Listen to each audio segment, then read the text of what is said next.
খরার মতো প্রাকৃতিক বিপর্যয় মানুষের জীবনে কোনো শুভ সময় বয়ে আনে না।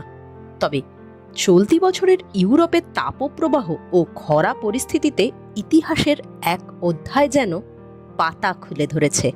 বন্যায় শুকিয়েছে ইউরোপের দ্বিতীয় বৃহৎ নদী দানিউব। ইউরোপের Germany, Austria, Slovakia, Hungary, Croatia, Serbia, Romania, মলডোভার মতো 10টি দেশের উপর দিয়ে প্রবাহিত নদী দানিউব। বিপুল জলরাশি নিয়ে বয়ে চলা দানিউব এবছর এতটা শুকিয়েছে যে সার্বিয়ার তীরে জেগে উঠেছে 82 বছরের পুরনো ইতিহাস। 1944 সালে দ্বিতীয় বিশ্বযুদ্ধের সময় জার্মানির নাৎসি বাহিনীর ব্ল্যাক শিপ বাহিনী নিজেরাই নিজেদের প্রায় 200 জাহাজ ডুবিয়ে দিয়েছিল। সোভিয়েত বাহিনীর লাল সৈন্যের হাতে ধরা পড়ার ভয়ে যে জাহাজ সেই সময় ডুবিয়ে দিয়েছিল নাৎসিরা, সেই জাহাজ জেগে উঠল দানিউবের চরে।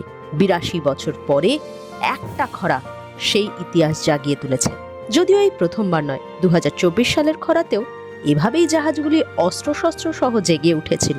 খরার কবলে পড়া দানিউবের চরে দেখা গেল প্রায় 1 ডজন নাজি বাহিনীর জাহাজ, ভাঙা মাস্তুল, ভাঙা দাঁড়।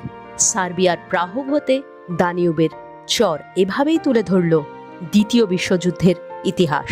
প্রকৃতির এমন পরিকল্পনা, যে দানিউবের জলে বন্যায় ভেসে যায় জার্মানি, অস্ট্রিয়া, সেই দানিউব এখন এমন খরার কবলে যে তাতে জেগে উঠল প্রায় শতাব্দী প্রাচীন ইতিহাস।